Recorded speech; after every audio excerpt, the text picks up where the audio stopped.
President Joe Biden on Monday signed the bipartisan infrastructure bill into law, his second major legislative accomplishment as president following the coronavirus relief package earlier this year, and one Democrats are hoping will lift his shaky political standing ahead of next year's midterm elections.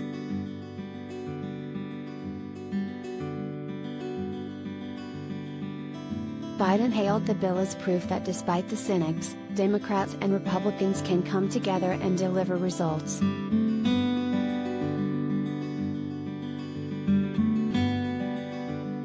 The White House lawn was filled with union workers, several of whom delivered remarks, as well as Democratic and Republican mayors, governors and lawmakers for the president's bill signing ceremony.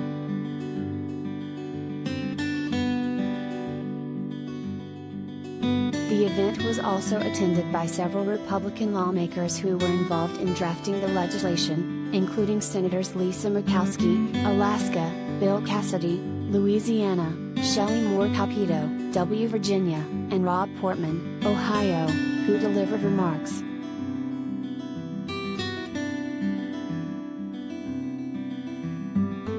How many times have we heard that bipartisanship isn't possible anymore, or that important policy can only happen on the party line? Our legislation proves the opposite, said Senator Kyrsten Sinema, Democrat, Arizona.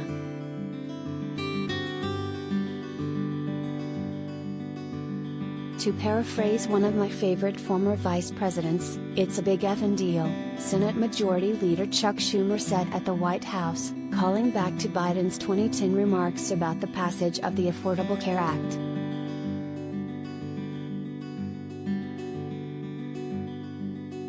On the campaign trail, Biden often promised that his deal-making skills and relationships with Republicans during the time he served in the Senate would lead to bipartisan progress while in office.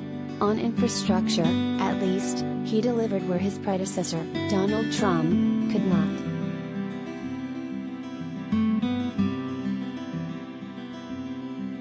Nevertheless, Portman, the retiring Republican whom Sinema called a close partner in negotiations, thanked Trump, saying he furthered discussion on infrastructure.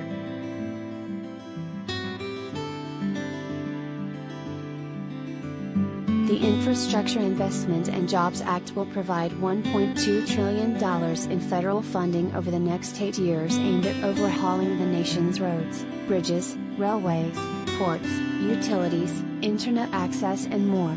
The bill will make the biggest investment in America's infrastructure system in decades, creating jobs and bolstering the economy in the process.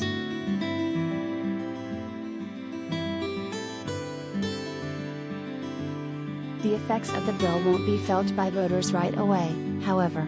It takes time to build things like roads and bridges, and in some cases, even longer for the federal government to award contracts.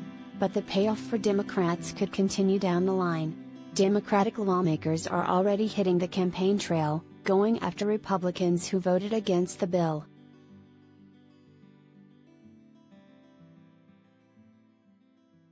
Biden is also hitting the road this week to sell the bill to the public, beginning with stops in New Hampshire on Tuesday. Polls have shown that the president's approval rating weakened substantially in recent months, and a popular bipartisan achievement could blunt that trend.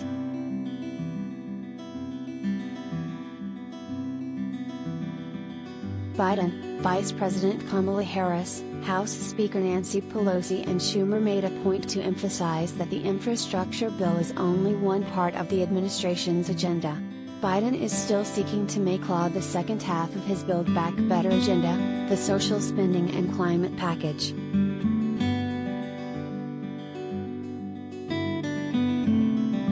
This bill, as significant as it is, as historic as it is part one of two, Harris said Monday. To lower costs and cut taxes for working families and to tackle the climate crisis at its core, Congress must also pass the Build Back Better Act.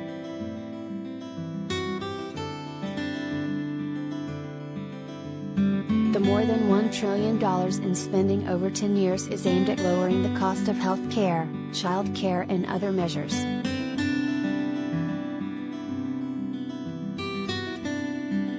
Pelosi said at the signing event that the House hopes to pass its version of the Build Back Better Act this week.